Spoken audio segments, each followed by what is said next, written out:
Welcome to another episode of Digging Deeper with Dr. Bradley Martin. I am your host, Dr. Bradley Martin, and I'm excited that you have joined us again today for another opportunity to dig deeper into the Word.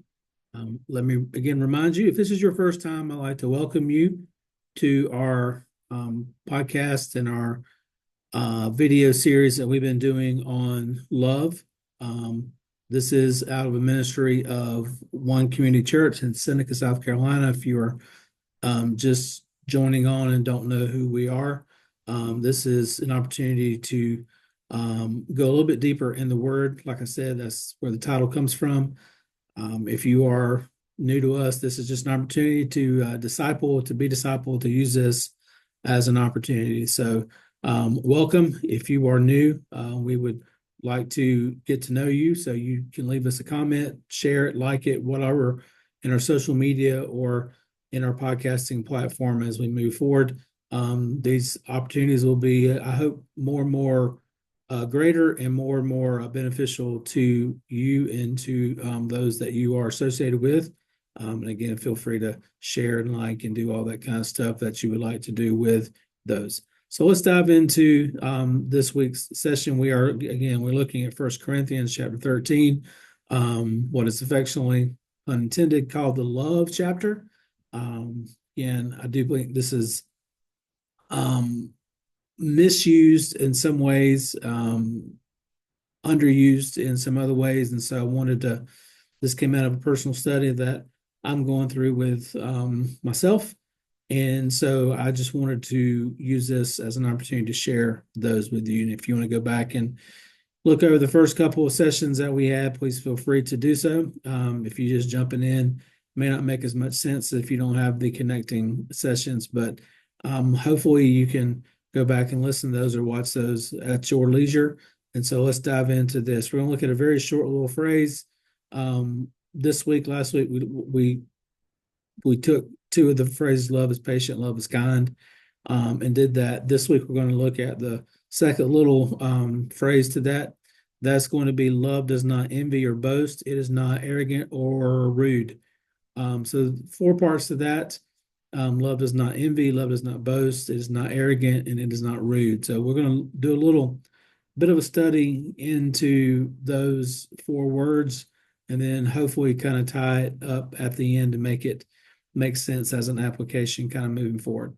So again, not a Greek scholar, but I wanted to show those Greek words for those. If I mispronounce these, I am so sorry. Envy is zeloi. Boast is perperechtai or perperutai, not really sure. Arrogant, phuziotai. Rude, ashinamenai. Again, I probably butchered those very well here, but it doesn't matter exactly if I mispronounce those. I just kind of want to look at those words and kind of where some other of those things appear to try to tie those together. So let me read the entire or the first couple verses. I haven't done that, but it really does make sense when you're looking at this. Paul is writing, if I speak in the tongues of men and angels, but have not love, I am a noisy gong or a clanging cymbal. And if I have prophetic powers and understand all mysteries and knowledge, if I have all faith as to remove mountains and have not love, I am nothing. If I give away all I have and I deliver up my body to be burned and have not love, I gain nothing. So again, once you put that in context with the introduction with what Paul is starting to say, it does make a little bit more sense. Last time we looked at love is, so he at first said love is patient, love is kind. So these four phrases, these are what Paul is saying that love is not or love does not. There's two things. He said that love is not or does not envy, but was the first one. So that zeloi, again, don't get too hard on me with mispronouncing that if I'm doing that. This appears in the book of Acts.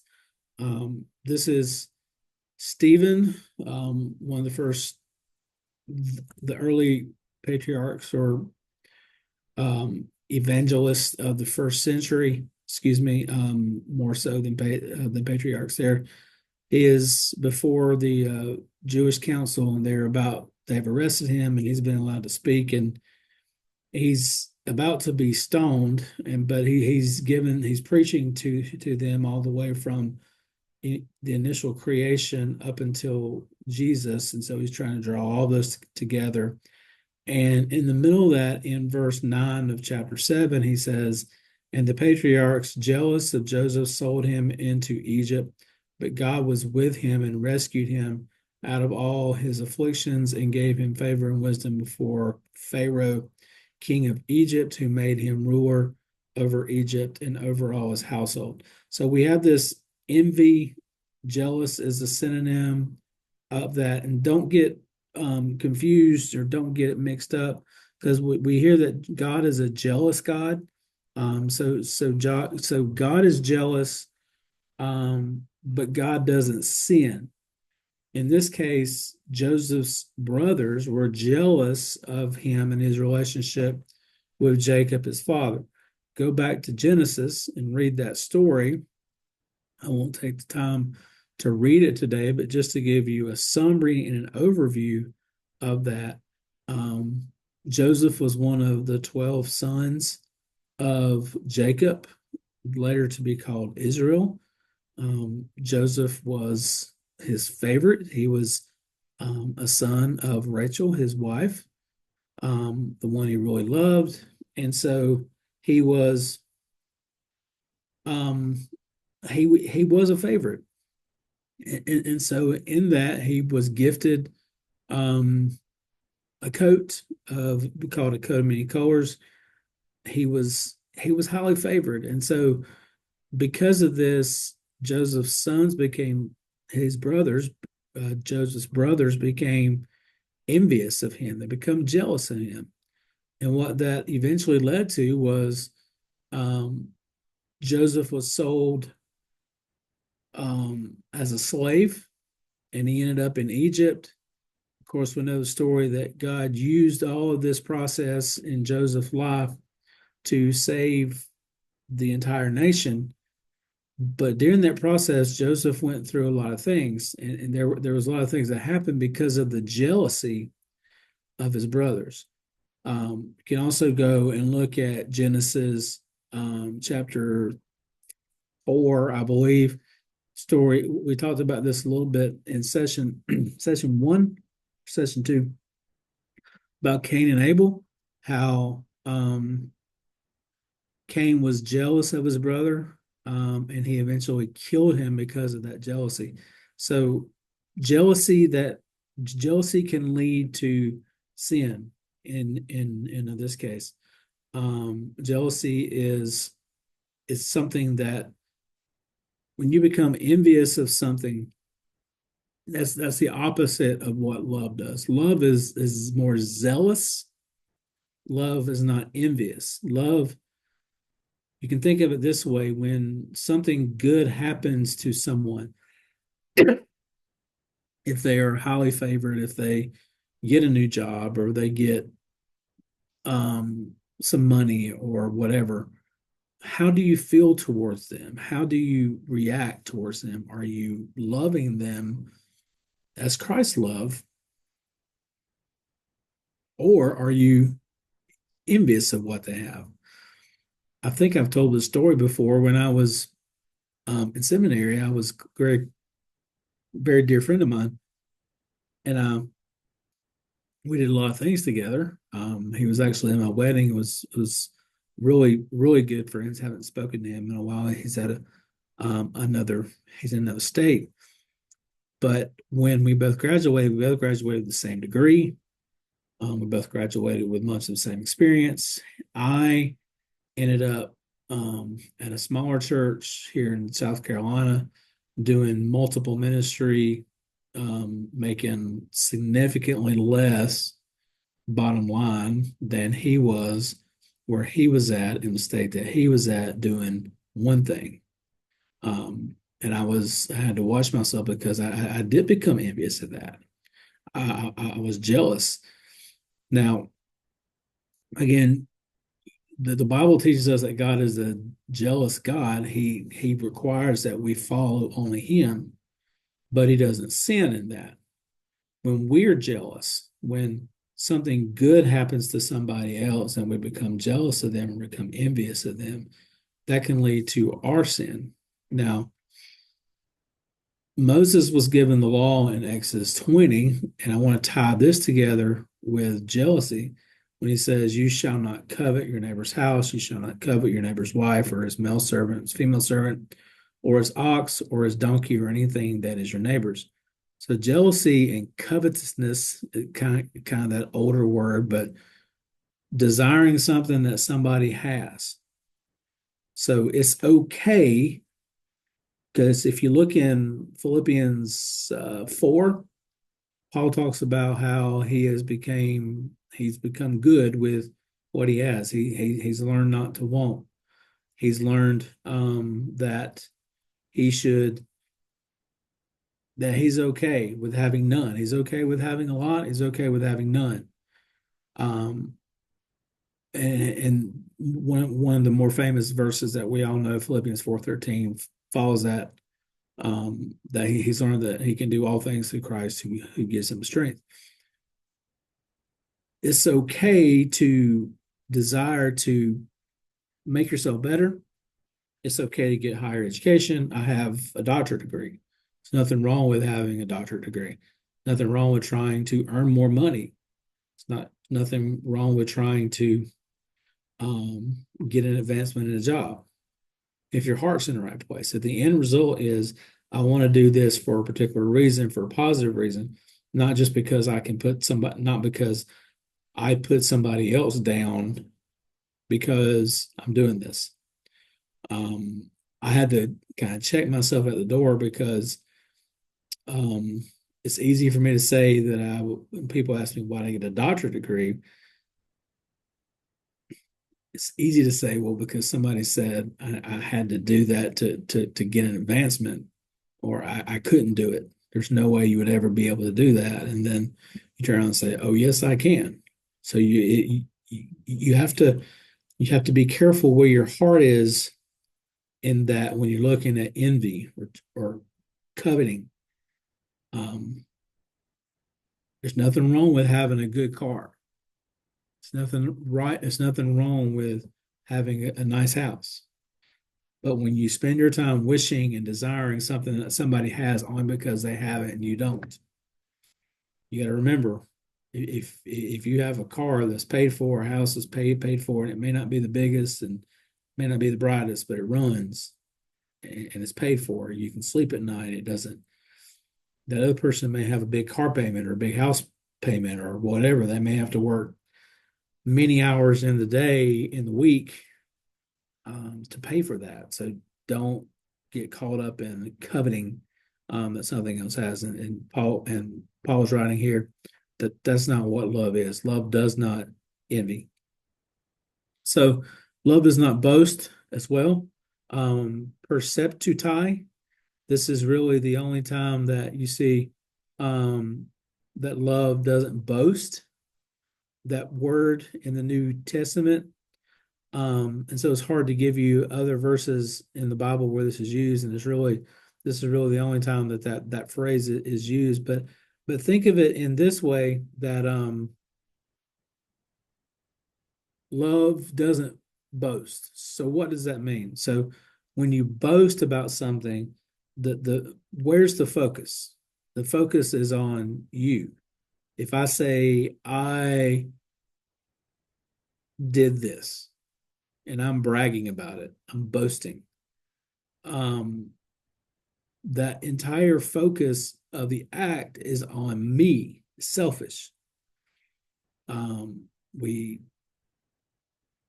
we've talked about before about where is the heart at in this. So it's okay to say that it's okay when you do things for people. Let's say you are one that gives. That's just kind of the easiest thing to give, or you serve. Our church serves in a soup kitchen once a month, and of course, we have many opportunities to give, and it is again right and okay, appropriate to do so. It's okay to serve. But let's just say, and this doesn't happen in our situation, but let's say we had a person that liked to post every time that they served, hashtag serving or hashtag doing God's will or whatever you want to use. I'm just making things up off the top of my head. Or if someone, if God has blessed you with with strong finances, and you give that $500,000 or $10,000, we love to have your $10,000 check. Don't get me wrong, but keep this in perspective here. When you're boasting about it, when you're posting, when it's more important to you about how many likes you get off of the post instead of promoting the work that's being done. When there's been many times, and again, we live in this, we live in a different world and time now, and it's very easy for us to want to post everything and see how many likes and shares and follows. I mean, I just told you before we got started, like and share and subscribe and do all this stuff for this podcast. And don't get that confused with boasting, because I'm really not. I'm just, in this case, I'm trying to get the word out. So if when we post things, let's say our church does some sort of ministry and we want to post that we're doing this, we're not doing it to boast and say, look at us. We're here to promote the kingdom, the work of the kingdom, and we're also looking for more help as well, because if nobody knows, then nobody's going to help. So there's a fine line that you walk between boasting and promoting. And I don't think it's wrong to let people know, or it's certainly not wrong to do. So if you're giving, keep giving. If you're serving, keep serving. If you're doing it in whatever form or fashion, keep doing what you're doing. Just watch your heart, check your heart, check the pulse of your heart, and make sure that your focus is on doing the act and not you. And I guess a good way to check that is, if you weren't doing this act and you were just the person with a camera, the photographer, would you still do it? Would you still check all the likes and shares and comments and all that? Would you still do that? I guess that's just a quick way to check your heart, to check your pulse and say, am I doing it for the right reason? So love, those are two things that love does not, and then he kind of changes it to love is not this fusil tie, this arrogance about him, and this kind of goes with the boasting and the bragging. Whereas boasting and bragging is an act, this is being arrogant, is that physical characteristic of being braggadocious, of bragging. This is used in 1 Corinthians 4:6, as I have here before you. And this is Paul's writing to the church at Corinth. I have applied all things to myself and Apollos for your benefit, brothers, that you may learn. Let us not go beyond what is written, that none of you may be puffed up in favor of one against another. So the idea of being puffed up is what that word is. I think every time I heard this phrase, I think of Ghostbusters and the Stay Puft Marshmallow Man. How it's not a phrase that we use, but to puff things up, or to blow it up beyond what is really meant to be, just to show it off. It is, and And here is Paul is writing in, and you have Apollos as well as many different people who have been involved in the ministry. And Paul's like, listen, I've done my job. I do my job. I do my work. I don't have to be the headliner. Even though Paul was the pro, probably, if not definitely, the second most important to Jesus person that we've read about in the New Testament, given the amount of things he is he's written and done. We talked about that when we looked at the book of Philippians, how he gave this entire list of these were things that I can brag about, and how he was the Jew among Jews, the Hebrew among Hebrews, the Pharisee among the Pharisees. He knew it all, and he had all this to brag about. And even in this verse, I think that it's a concept that Paul could have said, "Hey, listen to me and follow me," but he's not. He's actually saying so that none of you will be puffed up in favor of me or Apollos or anybody else. I just want you to learn. I just want you to follow what I'm trying to do here, and that's to point Christ to everybody. So love doesn't draw attention to yourself. So when you think you're bigger, when you're the one that has to wear the brightest clothes, when you have to hold the microphone and be the loudest, I think of an orchestra in this case, or a music band, or anything. Anytime if you listen to the greatest orchestras, and you go back hundreds of years, and you look at and you listen to recordings of the greatest music that's ever been written, you don't hear individual pieces when you have this big orchestral ensemble. You hear the sum total of everything. If you go back and you like choral music, as I studied in seminary, if you listen to good choral music, you hear the blend, you hear the totality. Now, when somebody sings a solo part, yes, they stand out and they sing the solo part, but the majority of that choral work is the ensemble. It's the whole group. If you look at a sports team, if you have a football team or whatever, if somebody is greater or tries to be arrogant or puff themselves up, you've seen this. You've seen teams that have a player or a coach that thinks they're bigger than the program. We see that a lot more in our current situation, given all the different changes in rules with NILs and all that kind of stuff. And that's not what this is about. But you have all of that where people are thinking that they are bigger than the program.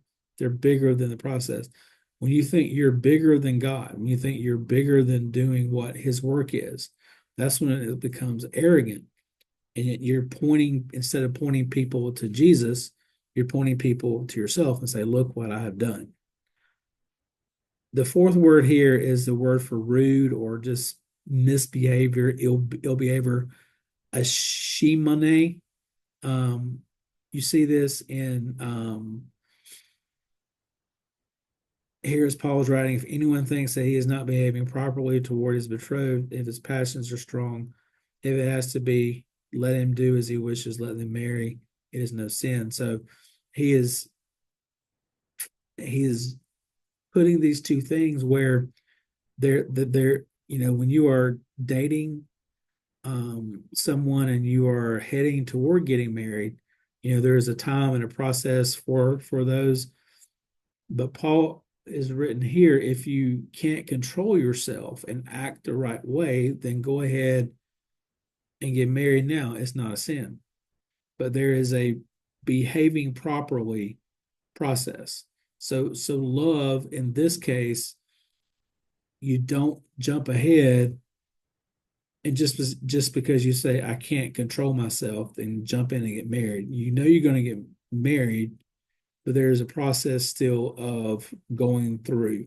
I think of when we think of marriage, um, I may not be the best example for this because we dated, me and I dated for 5 months before I asked her to be my wife, and then another 7 months, 6 months, 7 months from October to June, then we were married. Now, I didn't do that because I couldn't control myself. You know what I'm saying? There are, love is being able to control yourself and to act properly. In this case, leaning more toward the sexual side of acting improperly, but it also includes a lot more. So when you are in this, love is being able to control yourself. Love is being able to act in a proper manner.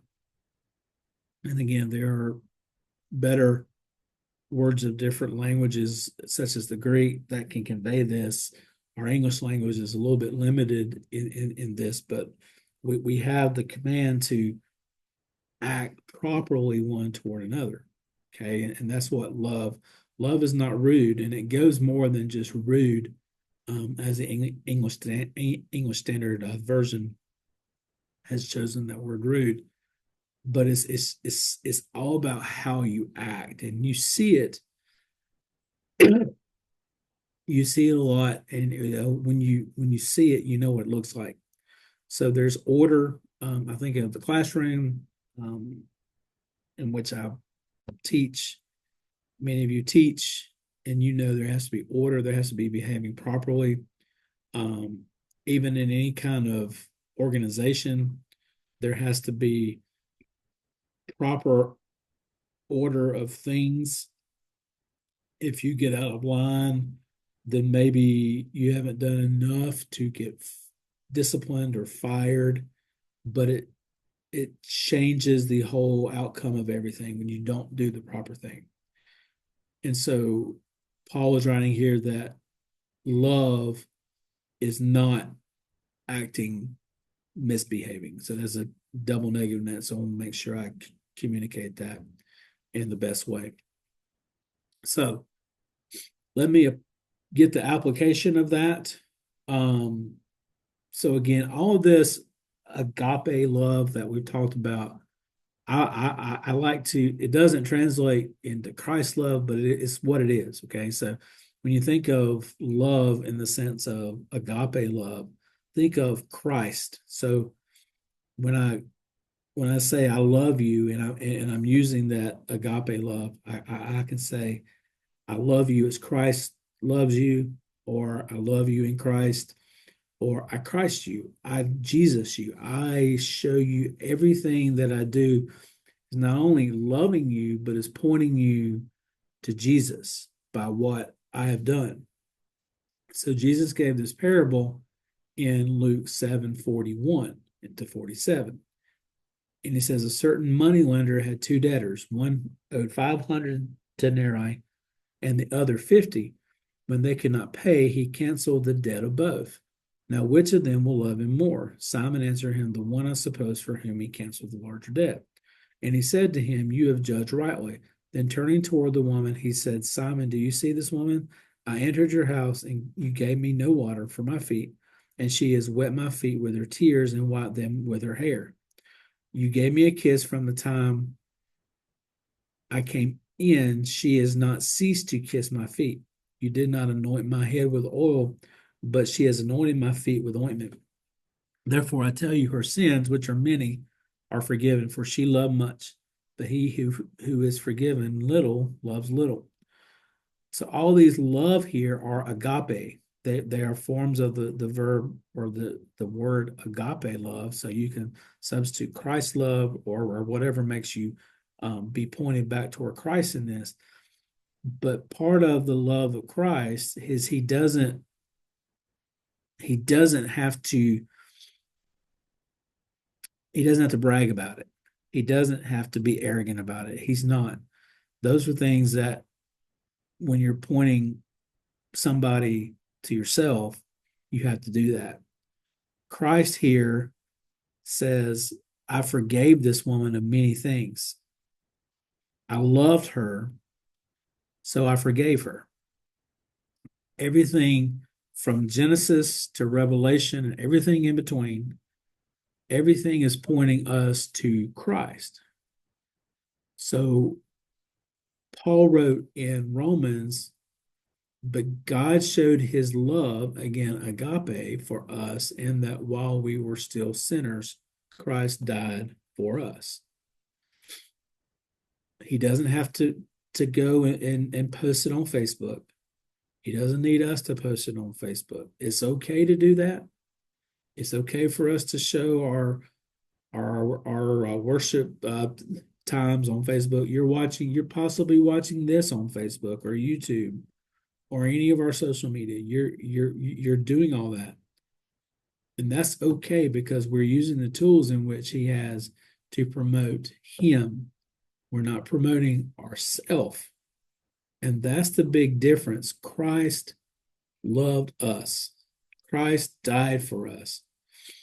He's not running a big billboard in the sky. He just did it. It's our job to point everybody in love to show him what love is.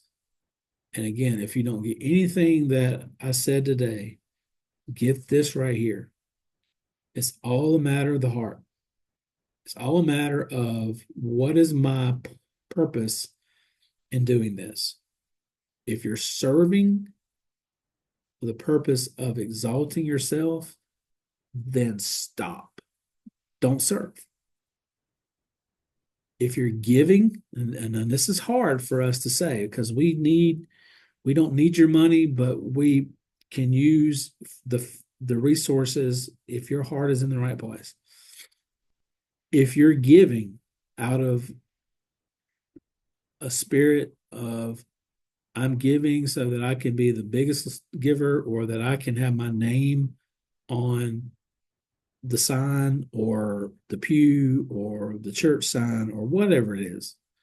If you're giving to promote yourself, then stop giving. Because what you're doing is you're giving things that already belong to God. God doesn't need your time. God doesn't need your money. God doesn't need anything that we have because he is the owner of it all. He's the author of it all. He started it. He'll end it. If you think that you have your money, you have a big checking account because of you, you let one thing go bad and you'll lose it all just in a half a second. Now, God gives us opportunity with the things he's blessed us with to bless others and to bless and to sow back into the ministry of his kingdom. So don't twist that and don't think I don't think that I'm saying that you don't have to do these things, that you don't have to give, that you don't have to serve, that you don't have to love.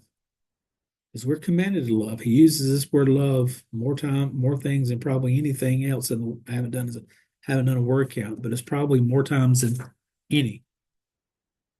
But where's your heart? Where's your desire? If your desire is to point others to you, then stop. If your desire is to point others to Jesus, then keep doing what you're doing. Keep loving. Thank you for joining me today. I hope this helps you in our study. Next week, we will continue in the book of 1 Corinthians, chapter 13. Until next time, be safe, and I will see you all then.